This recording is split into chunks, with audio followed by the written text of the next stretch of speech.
Khagrachari flower ভিলেজে বাহারি রঙের ফুলের সমারোহে মুগ্ধ দর্শনার্থীরা।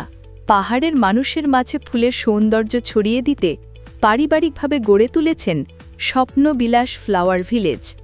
খাগড়াছড়ি থেকে বিপ্লব তালুকদারের প্রতিবেদনে দেখুন বিস্তারিত। যেখানে শোভা পাচ্ছে বাহারি রঙের নানা জাতের ফুলের সমারোহ।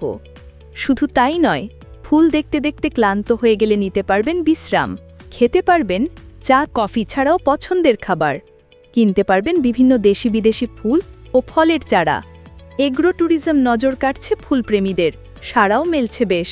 আমি আমার পরিবারকে নিয়ে এখানে ঘুরতে আসছি স্বপ্নবিলাস।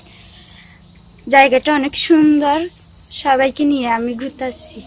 প্রতিদিন বিকালে আমরা এখানে আসি, এই জায়গাটা অনেক সুন্দর।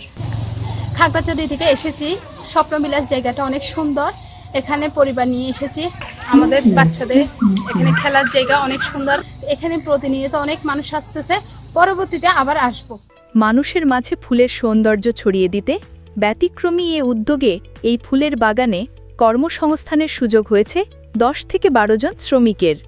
একসময় এখানে ছিল পাহাড়ের পরিবেশ ধ্বংসকারী ইটভাটা, এখন বাহারি রঙের দেশি বিদেশি ফলের বাগান। জায়গাটি এখন দর্শনার্থীদের পদচারণায় মুখর স্বপ্নবিলাস ফ্লাওয়ার ভিলেজে।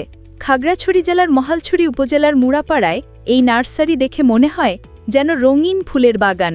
মাত্র 30 টাকা দিয়ে টিকিট কেটে বাগানে প্রবেশ করলে মন ভরে যাবে যে কারো।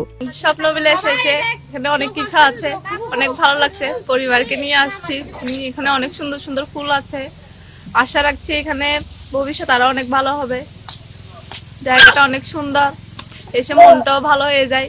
আমরা খাগড়াছড়ি থেকে এখানে আসছি স্বপ্নবিলাস ফ্লাওয়ার বিলাসে। এখানে অনেক সুন্দর আছে, বাচ্চাদের খেলার জন্য অনেক ভালো জায়গা আছে। পরিবার নিয়ে আসছি এখানে, আশা করি অনেক আর ভবিষ্যতে উন্নত হবে, তাই এখানে অনেক ভালো লাগছে। ফুলের বাগানে পাহাড়ি জনপদের ঐতিহ্যকে প্রাধান্য দিয়ে রাখা হয়েছে পর্যটকদের জন্য সব সুবিধা। পাহাড়ের মানুষের মাঝে ফুলের বিপ্লব ঘটাতে এমন ব্যতিক্রমী উদ্যোগ। ফুলের সৌন্দর্য ছড়ানোর পাশাপাশি খাগড়াছড়ি যেন ফুলকে ঘিরে অর্থনৈতিক অবদান রাখতে পারে, সেদিকেই মূল লক্ষ্য। পর্যটন সম্ভাবনার জনপদ পার্বত্য জেলা খাগড়াছড়ি। অন্যান্য বিনোদন কেন্দ্র ছাড়াও ইকো ট্যুরিজমের একটি সম্ভাবনা রয়েছে। নতুন নতুন পরিকল্পনা নিয়ে আগাতে পারলে এটিও পর্যটন বিকাশে ভূমিকা রাখতে পারবে বলে মনে করছেন অনেকেই। পাহাড়ের বুকে এক টুকরো ফুলের স্বর্গরাজ্য নজর কাটছে সবার।